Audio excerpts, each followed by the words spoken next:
जय श्री कृष्णा। प्रिय दर्शकों, आप सभी का स्वागत है हमारे इस YouTube चैनल पर। दर्शकों, कल का वीडियो आपको ध्यान होगा, मैंने कहा था कि एक परिवर्तन का दौर समाप्त हो चुका है और दूसरा दौर शुरू हो चुका है। लेकिन कुछ बात ऐसी होती है जिन्हें स्पष्ट तौर पर कहना ज्यादा जरूरी होता है, क्योंकि संकेत हर किसी के समझ में नहीं आते हैं।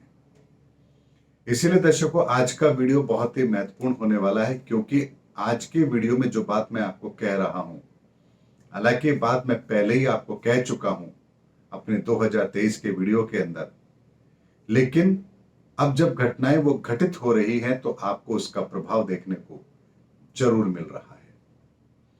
दर्शकों, सबसे पहले मैं 2023 के संदर्भ में जो मैंने 15 भविष्यवाणियां की थी, 15 फोरकास्ट दिए थे कि 2023 में प्रमुखता से 15 घटनाएं घटित होंगी, उनमें से 2 घटनाओं के संदर्भ में मैं आपको छोटे से वीडियो क्लिप के माध्यम से बता रहा हूं, फिर आगे का वीडियो आरंभ। लेकिन फिर भी आज के इस वीडियो में मैं आपको 15 वो भविष्यवाणियां दे रहा हूं, या यूं कह लीजिए कि 15 वो बातें आप लोगों के सामने रख रहा हूं जो 2023 के अंदर प्रमुखता से हम विश्व के अंदर घटित होते हुए देखेंगे। सबसे पहली बात, 2023 के साल में धार्मिक उन्माद अपनी चरम सीमा पर होगा। विश्व के अंदर धार्मिक परंपराओं को लेकर के उसमें सुधार की एक प्रक्रिया भी जरूर आरंभ होगी। दर्शकों, अब आपको समझ में आ गई होगी कि 2023 के अंदर जब मैंने पूरे ग्रहों की कैलकुलेशन की थी तो मुझे बात बहुत स्पष्ट शब्दों में नजर आ रही थी कि धार्मिक तौर पर 2023 के अंदर बदलाव की बहुत बड़ी नींव जरूर रखी जाएगी। पहला उदाहरण है सूडान। अफ्रीकी देश है, ज्यादातर काले लोग हैं वहां पर, लेकिन जिस तरह से वहां पर माहौल बदला है, आप में से बहुत ही कम लोग ये जानते होंगे कि आखिर सूडान की तस्वीर में ऐसा क्या बदला है जिसको लेकर के मैंने आज ये वीडियो बनाया है। दर्शकों, सूडान एक इस्लामिक कंट्री है, और अगर आपको याद हो तो अमेरिका ने जब हिरोशिमा और नागासाकी पर परमाणु बम गिराया था, उसके बाद ये परिस्थितियां बनी थी और ये डिसाइड हुआ था कि अब विश्व के सभी देश जो गुलाम हैं उन्हें आजाद कर दिया जाए। लेकिन आजाद करने के साथ ही एक परिस्थिति और बनी थी कि जितने भी देश गुलाम थे उन सबको आजाद करते समय उनके बहुत टुकड़े कर दिए गए, छोटे छोटे देशों में उनको बांट दिया गया, ताकि उनमें से कोई भी शक्तिशाली ना बन पाए और विश्व के लिए एक महाशक्ति के रूप में उनका उदय ना हो पाए। लेकिन भारत उनमें सबसे अलग था। उस समय पर यह भी डिसाइड हुआ था कि अब लोकतांत्रिक तरीके से पूरे विश्व के अंदर सरकारें निर्धारित होंगी, सरकारें बनेंगी और देश चलेंगे। लेकिन कुछ देशों ने, इस्लामिक देशों ने शरिया कानून को प्राथमिकता दी, उन्होंने लोकतंत्र को नहीं माना और वो लोग उसी कानून को फॉलो कर रहे हैं। लेकिन सूडान के अंदर इसी शरिया कानून के लिए लोगों के अंदर इतना रोष व्याप्त हो चुका था कि लोगों ने आंदोलन करना शुरू कर दिया, क्योंकि हाथ के बदले हाथ, जुबान के बदले जुबान, यदि आपने झूठ बोल दिया तो जुबान काट दी जाएगी, अगर किसी ने चोरी कर ली तो हाथ काट दिए जाएंगे। यानी ऐसे कानून जिनसे लोग त्रस्त हो चुके थे, और आखिर उन्होंने विद्रोह किया और सरकार को यह मानना पड़ा कि अब वहां लोकतांत्रिक तरीके से देश चलेगा, धर्म का सत्ता पर किसी भी तरह का कोई हस्तक्षेप नहीं रहेगा, लोग अपने तरीके से धर्म को फॉलो करेंगे, लेकिन किसी भी तरह का धार्मिक कानून अब वहां पर लोगों के लिए बंधन का कारण नहीं बनेगा। ये एक प्रक्रिया सूडान से आरंभ हुई है। ये एक छोटा सा बीज है जो भविष्य के अंदर बहुत बड़े बरगद के रूप में हम लोगों के सामने आएगा।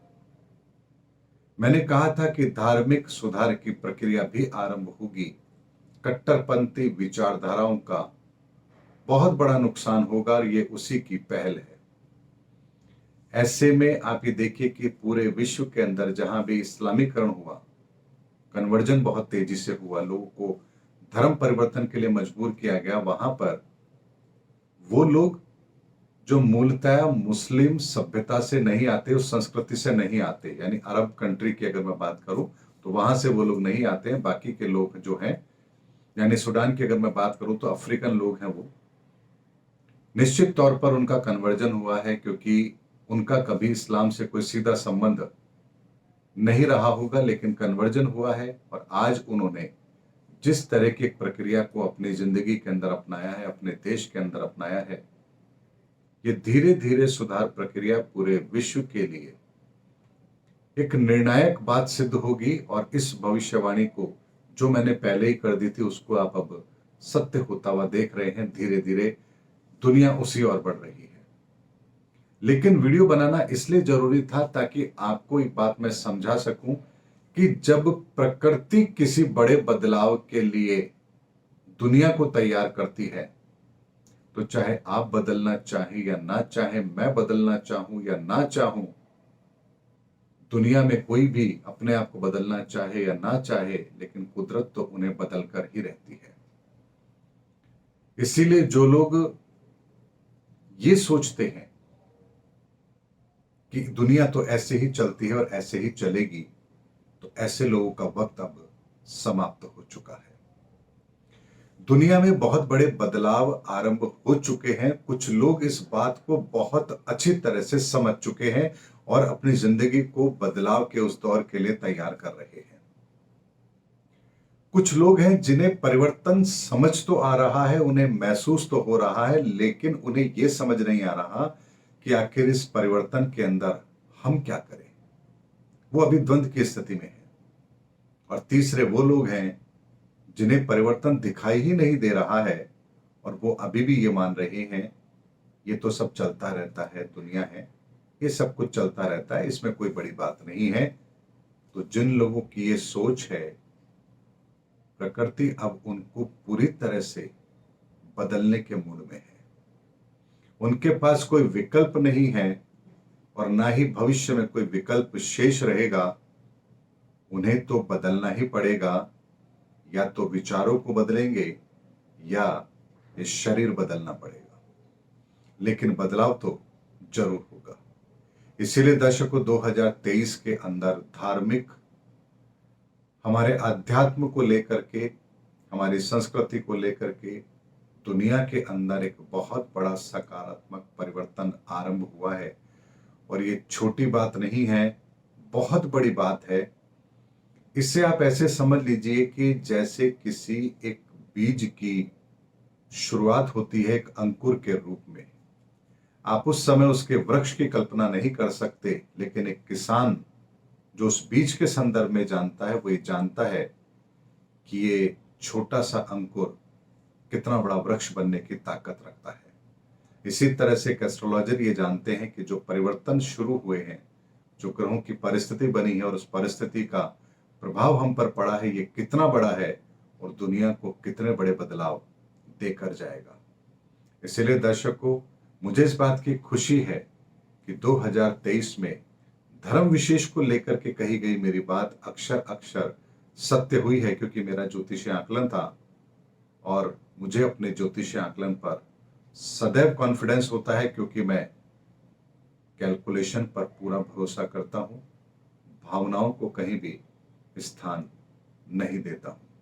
क्योंकि जो गणना है, अगर उसके अंदर छेड़छाड़ की जाए, भावनाओं को शामिल किया जाए, तो फिर वो गणनाएं वैसी सिद्ध नहीं होगी, सत्य सिद्ध नहीं होगी। इसीलिए मैं अपनी भावनाओं को कहीं भी इसमें स्थान नहीं देता हूं। जो प्रत्यक्ष तौर पर मुझे ज्योतिषीय गणना नजर आती है, वो मैं आप लोगों के सामने रखता हूं और उसका एक ताजा उदाहरण आप इस घटना के माध्यम से देख सकते हैं। उम्मीद करता हूं दर्शकों, मेरा वीडियो आपको जरूर पसंद आया होगा। अगले वीडियो में आपसे फिर भेंट होगी, तब तक हमारे चैनल पर बने रहिए। जय हिंद, जय भारत।